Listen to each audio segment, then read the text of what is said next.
1986년 5월 프랑스 칸. 세계에서 가장 권위 있는 영화제 칸 영화제에서 한 편의 영화가 황금 종려상을 받았습니다.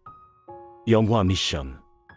로버트 드니로, 제레미 아이언스, 두 명의 할리우드 스타가 남미의 정글 속으로 들어갔습니다. 장엄한 이구아수 폭포를 타고 내려가는 오프닝 신. 원주민들 사이에서 울려 퍼지는 아름다운 성가. 그리고 마지막, 총성과 함께 무너지는 마을. 많은 분들이 이 영화를 기억하실 겁니다. 아름다웠지만 슬펐던 영화. 하지만 대부분의 사람들은 이 영화가 실화를 바탕으로 만들어졌다는 사실을 모릅니다. 영화 속에 등장하는 과라니족은 실제로 존재했습니다. 예수의 신부들이 세운 마을, 레둑시온도 실제로 있었습니다. 그리고 그 마을이 무너지는 장면도 실제로 일어난 일이었습니다. 오늘부터 우리가 들려드릴 이야기는 파라과이의 역사입니다. 정확히 말하면 과라니족의 이야기입니다. 3번 죽었지만 기적처럼 살아남은 민족의 이야기. 첫 번째 죽음은 1756년 스페인과 포르투갈 연합군이 레둑시온을 짓밟았을 때였습니다. 하루 만에 과라니족 1500명이 쓰러졌고 6년간의 전쟁으로 그들은 절반이 사라졌습니다. 두 번째 죽음은 1870년 삼국 동맹 전쟁이라 불리는 전쟁에서 파라과이 남성의 90%가 죽었습니다. 인구 52만 명이던 나라가 22만 명으로 줄어들었습니다. 10살, 12살 어린 아이들까지 총을 들고 전장으로 나가야 했습니다. 세 번째 죽음은 1954년부터 1989년까지 35년간 이어진 독재 시대였습니다. 과라니족의 언어는 금지되었고 그들의 문화는 짓밟혔습니다. 하지만 놀랍게도 과라니족은 여전히 살아있습니다. 오늘날 파라과이에서는 국민의 90%가 과라니어를 사용합니다. 스페인어와 함께 공용어로 지정되어 있습니다. 남아메리카에서 원주민 언어가 이렇게 살아남은 나라는 파라과이가 유일합니다. 어떻게 이것이 가능했을까요? 3번이나 죽었는데 어떻게 다시 일어설 수 있었을까요? 그 답을 찾기 위해 우리는 400년 전으로 거슬러 올라가야 합니다. 1607년 스페인 왕실이 예수회에게 파라과이 통치를 맡긴 그때로. 오늘 일부에서는 천국이 어떻게 만들어졌고 어떻게 무너졌는지를 보여드리겠습니다. 레둑시온의 탄생과 번영, 그리고 1756년의 학살. 그 후 놀랍게도 파라과이는 다시 일어섭니다. 남미에서 가장 발전된 나라 중 하나가 됩니다. 하지만 그 번영은 또 다른 비극의 씨앗이었습니다. 1864년 파라과이는 주변 세 나라와 전쟁을 시작합니다. 그리고 그 전쟁은 한 민족을 거의 지구상에서 지워버릴 뻔했습니다. 지금부터 그 이야기를 시작하겠습니다. 17세기 초 남아메리카. 스페인 정복자들이 이 땅에 도착한 지 100년이 지났습니다. 잉카 제국은 무너졌고 아즈텍 제국도 사라졌습니다. 하지만 남미 대륙 한가운데 파라과이 지역에는 여전히 저항하는 사람들이 있었습니다. 과라니족. 그들은 숲속으로, 더 깊은 정글 속으로 도망쳐야 했습니다. 스페인 정복자들뿐 아니라 브라질에서 넘어오는 포르투갈 노예 사냥꾼들도 그들을 노렸습니다. 잡히는 순간 노예가 되어 광산으로, 농장으로 끌려가야 했습니다. 1607년 스페인 왕실은 지쳐 있었습니다. 끊임없이 반란을 일으키는 과라니족을 통제하는 일이 너무 힘들었던 겁니다. 그래서 가톨릭 수도회인 예수회에게 이 땅의 통치를 맡겨버렸습니다. 1609년 예수의 신부들이 파라과이 오지로 들어왔습니다. 그들은 총이나 칼을 들고 오지 않았습니다. 대신 십자가와 성경을 들고 왔습니다. 신부들은 과라니족에게 함께 살 것을 제안했습니다. 처음에 과라니족은 의심했습니다. 하지만 예수의 신부들은 달랐습니다. 그들은 강제 노역을 금지했습니다. 노예 제도를 폐지했습니다. 그리고 가장 중요한 것, 과라니족에게 땅을 주었습니다. 1609년 첫 번째 레둑시온이 세워졌습니다. 레둑시온, 스페인어로 모여든 곳, 정착촌이라는 뜻입니다. 원주민 보호 공동체였습니다. 영화 미션에서 보셨던 바로 그 마을이었습니다. 하지만 영화와 다른 점이 하나 있었습니다. 과라니족은 무기력한 희생자가 아니었습니다. 예수의 신부들은 과라니족에게 총을 쥐어주고 훈련시켰습니다. 특히 브라질 남부 상파울루에서 내려오는 노예 사냥꾼들, 파울리스타들을 막기 위해서였습니다. 1624년부터 1632년까지 4년 동안 포르투갈 노예 사냥꾼들의 공격으로 과라니족은 1만 명 넘게 피해를 입었습니다. 예수회의 리더 안토니오 루이즈 데 몬토야 신부가 직접 나서서 과라니족을 조직했습니다. 3월 11일 역사적인 날이었습니다. 음보롤의 전투. 4,000명의 과라니 민병대가 포르투갈 노예상들과 맞붙었습니다. 총을 든 과라니 전사들이 일제히 사격했습니다. 침략자들은 도망쳐야 했습니다. 과라니족은 처음으로 백인 침략자들을 물리쳤습니다. 그들은 스스로를 지킬 힘을 갖게 되었습니다. 이 승리 이후 레둑시오는 빠르게 확장되었습니다. 파라나 강 유역, 우루과이 강 유역을 따라 수십 개의 레둑시온이 세워졌습니다. 그리고 놀라운 일들이 벌어지기 시작했습니다. 과라니족은 신부들과 함께 땅을 경작했습니다. 가축을 키우고 물건을 만들었습니다.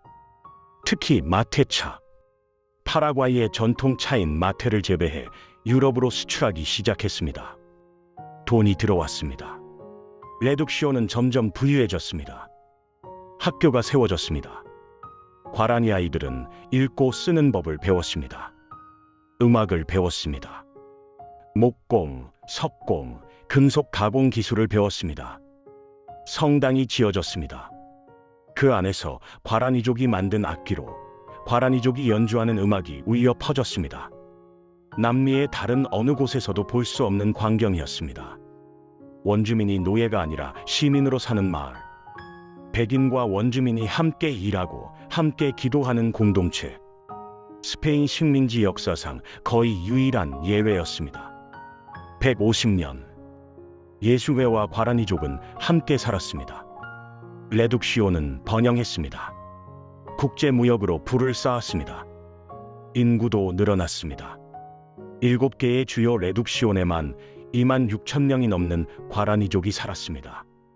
당시 남미에서 가장 인구가 많은 지역 중 하나였습니다. 많은 유럽 여행자들이 이곳을 방문하고는 유럽의 어느 도시보다 잘 정돈되어 있다며 놀라움을 감추지 못했습니다. 하지만 번영하는 레둑시온을 바라보는 모든 시선이 우호적인 것은 아니었습니다. 스페인 왕실은 불편해지기 시작했습니다.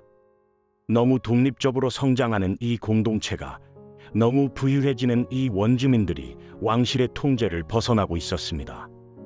그리고 스페인만 그런 게 아니었습니다. 포르투갈도 마찬가지였습니다. 레둑시온이 있는 땅, 그 비옥한 땅이 탐났던 겁니다. 1750년, 스페인과 포르투갈은 남미 대륙의 국경을 새로 정하는 조약을 맺었습니다. 마드리드 조약. 이 조약에 따라 우루과이 강 동쪽은 포르투갈 땅이 되었습니다. 문제는 그곳에 7개의 레둑시온이 있었다는 것입니다. 과라니족에게는 아무도 묻지 않았습니다. 스페인과 포르투갈이 자기들끼리 멋대로 결정해버렸습니다. 과라니족은 이주하라. 레둑시온을 버리고 다른 곳으로 가라. 과라니족은 분노했습니다. 포르투갈에게 넘겨지면 다시 노예가 될 것이 뻔했습니다. 예수의 신부들도 난처했습니다. 왕실의 명령이었지만 과라니족의 분노도 이해가 갔습니다. 결국 신부들 중 일부는 과라니족 편에 섰습니다. 1754년, 과라니족은 이주 명령을 거부했습니다. 한 지도자가 나섰습니다. 세페티아라요. 과라니족 코레히도르 지역의 행정관이었습니다. 그는 이주 명령을 거부했습니다. 조상들의 땅을 떠날 수 없다고 선언했습니다. 반란이 일어났습니다. 스페인 왕실은 무력으로 진압하기로 결정했습니다. 포르투갈과 손을 잡았습니다. 세기의 아이러니였습니다. 평생 서로 싸워온 스페인과 포르투갈이 과라니족을 짓밟기 위해 동맹을 맺은 겁니다. 천국은 무너지기 시작했습니다. 1154년 스페인 군대가 움직이기 시작했습니다. 하지만 과라니족은 쉽게 무너지지 않았습니다. 세페 티아라유가 이끄는 과라니 전사들은 게릴라 전술을 펼쳤습니다. 정글을 이용했고 강을 이용했고 지형을 이용했습니다. 스페인군은 고전했습니다. 1754년 11월 스페인군 지휘관은 결국 휴전 협정을 맺어야 했습니다. 과라니족이 버티고 있었던 겁니다. 하지만 마드리드와 리스본에서는 이 소식이 굴욕으로 받아들여졌습니다. 세계 최강의 스페인 제국이 원주민들에게 밀렸다. 용납할 수 없는 일이었습니다. 1755년 말 새로운 연합군이 편성되었습니다. 이번에는 달랐습니다. 스페인군과 포르투갈군을 합쳐 3,000명, 대포와 머스킷총으로 무장한 정규군이었습니다. 반면 과라니족은 1,600명, 대부분 활과 화살로 무장했고 총은 몇 자루 없었습니다. 심지어 대나무로 만든 대포까지 동원했다는 기록이 있습니다. 1756년 2월 7일 작은 교전에서 세페 티아라유가 전사했습니다. 과라니족의 영웅이 쓰러진 겁니다. 지도자를 잃은 과라니족은 동요했습니다. 새로운 지도자 니콜라스 네엔기루가 지휘를 맡았지만 세페만큼의 카리스마는 없었습니다. 1756년 2월 10일 운명의 날이었습니다. 카이보아테 전투. 야쿠이강 남쪽 언덕지대에서 마지막 전투가 벌어졌습니다. 과라니 전사 3,000명이 언덕 위에 참호를 파고 진지를 구축했습니다. 그들은 끝까지 싸우기로 결심했습니다. 스페인 포르투갈 연합군이 포위망을 좁혀왔습니다. 니콜라스 네엔기루는 협상을 시도했습니다. 하지만 연합군은 항복만 받아들였습니다. 과라니족은 항복할 수 없었습니다. 항복은 곧 노예가 되는 것을 의미했으니까요. 오전 10시 대포가 불을 뿜기 시작했습니다. 언덕 위 과라니족 진지로 포탄이 날아갔습니다. 그리고 보병들이 돌격했습니다. 과라니 전사들도 맞섰습니다. 활을 쏘고 창을 던지고 칼을 휘둘렀습니다. 하지만 역부족이었습니다. 총과 대포 앞에서 활과 창은 무력했습니다. 전투는 75분 만에 끝났습니다. 언덕 위는 시체로 뒤덮였습니다. 과라니족 1,511명이 전사했습니다. 152명이 포로로 잡혔습니다. 반면 스페인 포르투갈 연합군의 사망자는 단 4명이었습니다. 부상자도 30명 정도에 불과했습니다. 전쟁이라 부르기조차 민망한 일방적인 학살이었습니다. 전투 후 연합군은 7개 레둑시온을 차례로 점령했습니다. 산 미겔, 산토스 아넬레스, 산 로렌소 마르티르, 산 니콜라스, 산 후안 바우티스타, 산 루이스 곤사가, 산 프란시스코 데 보르하. 150년간 이어진 레둑시온이 하나씩 무너졌습니다. 포르투갈 군대는 생존자들을 노예로 끌고 갔습니다. 마을의 재산을 약탈했습니다. 스페인 군대는 영토를 점령했습니다. 6년간의 전쟁이 끝났을 때 참혹한 통계가 나왔습니다. 1750년 7개 레둑시온의 인구는 26,362명이었습니다.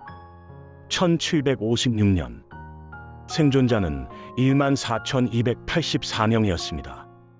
절반 가까이 12,000명이 사라진 겁니다. 전투에서 죽은 사람, 질병으로 죽은 사람, 노예로 끌려간 사람, 포르투갈로 망명한 사람, 숲속으로 도망친 사람. 과라니족의 첫 번째 죽음이었습니다. 레둑시온은 폐허가 되었습니다. 예수의 신부들은 쫓겨났습니다. 성당은 버려졌고 학교는 문을 닫았고 농장은 황폐해졌습니다. 살아남은 과라니족 사람들은 뿔뿔이 흩어졌습니다. 어떤 이들은 다시 정글 속으로 돌아갔습니다. 어떤 이들은 포르투갈 영토에서 살아가기로 했습니다. 어떤 이들은 스페인 영토의 다른 마을로 이주했습니다. 아이러니하게도 1761년 스페인과 포르투갈은 마드리드 조약을 폐기했습니다. 엘파르도 조약을 맺고 7개 레둑시온이 있던 땅을 다시 스페인에게 돌려줬습니다. 결국 아무 의미도 없었던 겁니다. 1만 2천 명이 죽고 레둑시온이 파괴된 것이 모두 헛된 희생이었습니다. 하지만 과라니족의 기억 속에는 남았습니다. 한때 우리도 자유로웠다는 것, 한때 우리도 당당한 시민이었다는 것, 우리에게도 천국이 있었다는 것, 그 기억은 사라지지 않았습니다. 그리고 그 기억은 훗날 파라과이라는 나라를 만드는 씨앗이 되었습니다. 1756년 이후 과라니족은 흩어져 살았습니다. 하지만 그들은 사라지지 않았습니다. 스페인 지배 아래에서도 그들은 과라니어를 지켰습니다. 그들의 문화를 지켰습니다. 그들의 정체성을 지켰습니다. 그리고 50년 후 남미 대륙 전체가 흔들리기 시작했습니다. 1811년 5월 14일 파라과이가 스페인으로부터 독립을 선언했습니다. 파라과이, 과라니어로 파라는 강, 이는 물을 뜻합니다. 나라 한가운데를 가르는 파라과이 강에서 따온 이름입니다. 과라니족의 언어로 지은 국명. 독립한 이 나라는 스스로를 과라니의 나라라고 선언한 것입니다. 남아메리카 전역에서 독립의 물결이 일어나던 시기였습니다. 시몬 볼리바르가 베네수엘라에서, 호세 데 산 마르틴이 아르헨티나에서 독립전쟁을 이끌고 있었습니다. 파라과이도 그 대열에 합류한 겁니다. 하지만 독립한 파라과이를 기다리고 있던 것은 혼란이었습니다. 주변국들은 이 작은 내륙 국가를 집어삼키려 했습니다.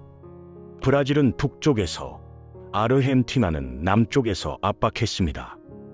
내부에서는 권력 다툼이 벌어졌습니다. 누가 이 나라를 이끌 것인가? 어떤 방향으로 나아갈 것인가? 1814년 한 인물이 등장합니다. 호세 가스파르 로드리게스 데 프란시아. 그는 스스로를 종신 독재자로 선포했습니다. 사람들은 그를 엘 수프레모, 최고 지도자라고 불렀습니다. 프란시아는 철권 통치를 시작했습니다. 반대파는 감옥에 갇히거나 처형되었습니다. 언론은 철저히 통제되었습니다. 의회는 해산되었습니다. 독재자였습니다. 하지만 동시에 그는 놀라운 일을 해냈습니다. 프란시아는 대지주들의 땅을 몰수했습니다. 스페인계 대지주들이 가지고 있던 광대한 농장을 국가 소유로 만들었습니다. 그리고 그 땅을 가난한 농민들에게 나눠줬습니다. 과라니족을 포함한 모든 국민에게 땅을 주고 스스로 먹고 살 수 있게 만들었습니다. 남미에서 가장 평등한 토지 분배가 이루어졌습니다. 교육도 확대했습니다. 초등학교를 곳곳에 세웠습니다. 문맹률이 급격히 낮아졌습니다. 과라니어와 스페인어를 함께 가르쳤습니다. 그리고 가장 중요한 결정. 프란시아는 파라과이를 내부 세계로부터 완전히 고립시켰습니다. 국경을 닫았습니다. 외국 상인의 출입을 금지했습니다. 외국 자본을 받지 않았습니다. 외국 군대는 당연히 들어올 수 없었습니다. 파라과이는 남미에서 유일하게 외채가 전혀 없는 나라가 되었습니다. 다른 남미 국가들은 영국과 프랑스에게 빚을 지며 발전했습니다. 하지만 빚은 결국 종속을 의미했습니다. 프란시아는 그것을 거부했습니다. 느리더라도 스스로 발전하기로 했습니다. 1840년 프란시아가 죽었습니다. 26년간의 독재가 끝났습니다. 그의 뒤를 이은 사람은 카를로스 안토니오 로페스였습니다. 로페스는 프란시아와는 다른 방식을 선택했습니다. 문호를 조금씩 열기 시작했습니다. 하지만 여전히 신중했습니다. 외국 자본은 받지 않되 기술은 받아들이기로 했습니다. 로페스는 유럽에서 기술자들을 초청했습니다. 영국 엔지니어들이 왔고, 프랑스 건축가들이 왔고, 독일 교사들이 왔습니다. 그들은 월급을 받는 고용인이었지 투자자가 아니었습니다. 파라과이의 주권은 여전히 파라과이에 있었습니다. 1854년 남미 최초의 철도가 아순시온에서 달리기 시작했습니다. 브라질이나 아르헨티나보다 빨랐습니다. 1864년에는 남미 최초의 전신망이 가동되었습니다. 제철소가 세워졌습니다. 조선소가 건설되었습니다. 파라과이는 자체적으로 증기선을 만들어냈습니다. 인쇄소가 생겼고 신문이 발행되었습니다. 문맹률은 남미에서 가장 낮았습니다. 파라과이는 빠르게 근대화되고 있었습니다. 그것도 외국의 빚 없이. 남미의 기적이었습니다. 인구 50만 명의 작은 내륙 국가가 브라질이나 아르헨티나보다 앞서 있었습니다. 과라니족의 후손들이 기차를 운전했습니다. 전신을 조작했습니다. 제철소에서 일했습니다. 레둑시온의 기억이, 평등한 공동체의 기억이 이 나라를 만들고 있었습니다. 1862년 카를로스 로페스가 죽었습니다. 그의 아들 프란시스코 솔라노 로페스가 대통령이 되었습니다. 젊은 로페스는 아버지와 달랐습니다. 그는 유럽에서 교육받았습니다. 파리에서 나폴레옹의 무덤을 보았습니다. 영국에서 대영 제국의 위용을 목격했습니다. 그리고 야심을 품게 되었습니다. 파라과이도 강대국이 될 수 있다고, 남미의 중심이 될 수 있다고. 로페스는 군대를 대대적으로 확장했습니다. 인구 50만 명의 나라에 8만 명의 상비군. 인구 대비 남미에서 가장 큰 군대였습니다. 최신식 무기를 구입했습니다. 요새를 건설했습니다. 군사훈련을 강화했습니다. 파라과이는 중무장하고 있었습니다. 하지만 주변국들은 이것을 두려운 눈으로 바라보고 있었습니다. 특히 브라질과 아르헨티나, 두 거대한 이웃나라는 파라과이가 이렇게 강해지는 것을 원하지 않았습니다. 외채도 없이 독립적으로 발전하는 파라과이, 그들의 영향력을 거부하는 파라과이, 눈에 가시 같은 존재였습니다. 1864년 위기가 찾아왔습니다. 우루과이에서 내전이 벌어졌습니다. 브라질이 우루과이 내전에 군대를 보냈습니다. 로페스는 이것이 파라과이를 포위하려는 음모라고 판단했습니다. 브라질이 우루과이를 장악하면 파라과이는 브라질과 아르헨티나 사이에 완전히 고립될 것이었습니다. 바다로 나가는 유일한 길인 파라과이 강과 파라나 강이 막힐 수도 있었습니다.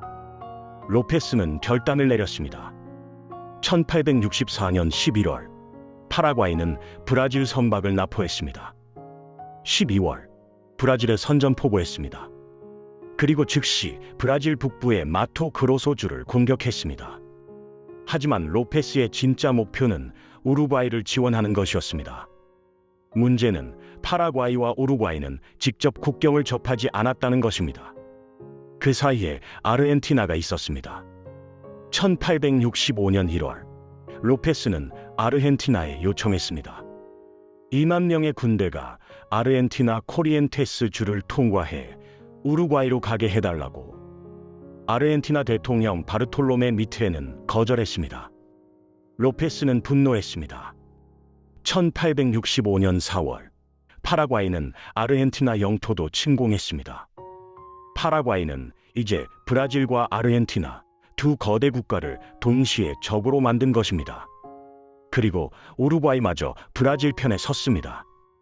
1865년 5월 1일, 브라질, 아르헨티나, 우루과이는 삼국 동맹 조약을 맺었습니다. 파라과이를 완전히 파괴하기로 합의했습니다. 삼국 동맹 전쟁, 파라과이 역사상 가장 참혹한 비극의 시작이었습니다. 1865년 5월 1일, 브라질, 아르헨티나, 우루과이는 부에노스아이레스에서 조약을 맺었습니다.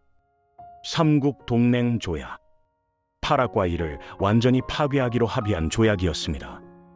숫자만 보면 전쟁의 결과는 뻔해 보였습니다. 파라과이 인구 50만 명, 삼국 동맹 인구 1100만 명, 22배 차이였습니다. 하지만 전쟁 초기, 파라과이는 놀라운 저력을 보여줬습니다. 로페스가 수년간 준비한 군대는 남미에서 가장 강력했습니다. 8만 명의 상비군, 400문의 대포, 23척의 증기선, 브라질군은 겨우 2만 명, 아르헨티나군은 더 적었습니다. 파라과이는 전쟁 초기에 주도권을 잡았습니다. 1864년 12월부터 1865년 초까지 파라과이군은 세 방향으로 진격했습니다.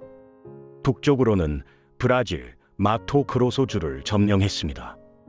남쪽으로는 아르헨티나 코리엔테스를 함락했습니다.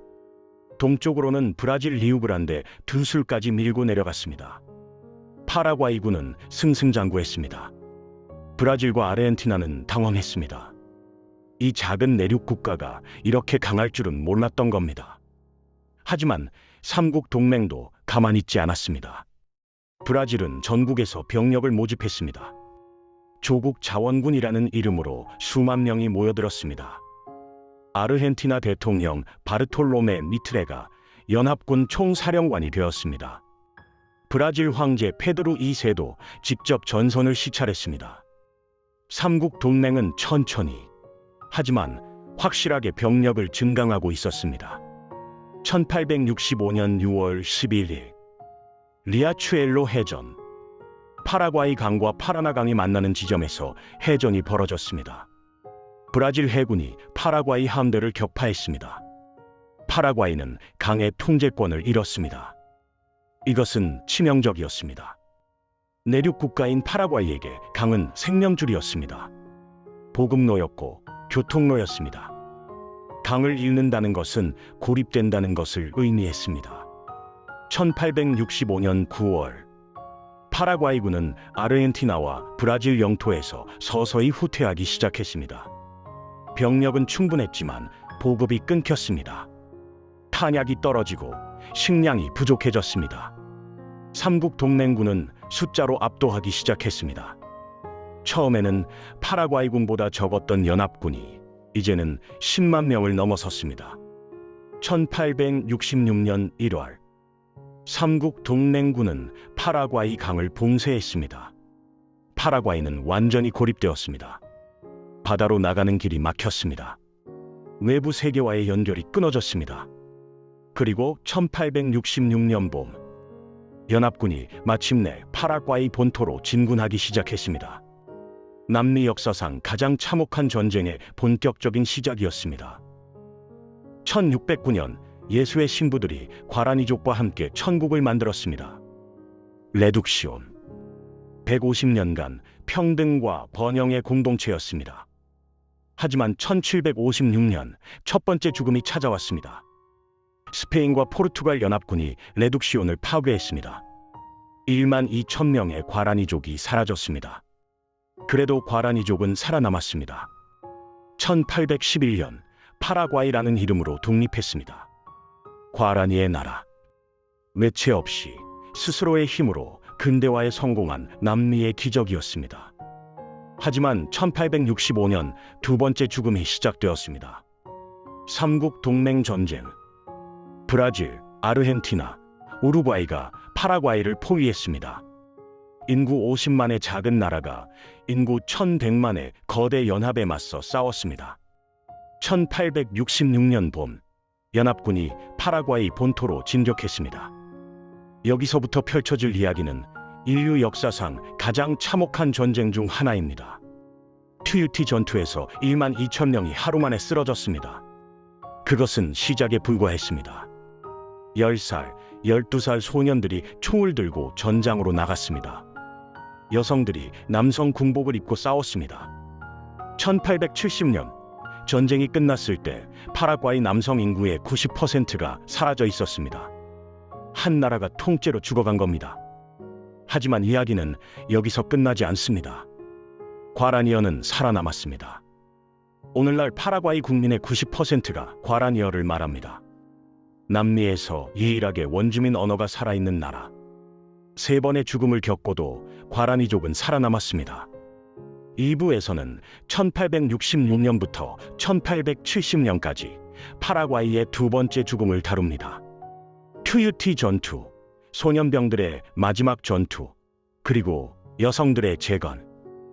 인류 역사상 가장 비극적인, 그러나 가장 감동적인 생존의 이야기가 펼쳐집니다.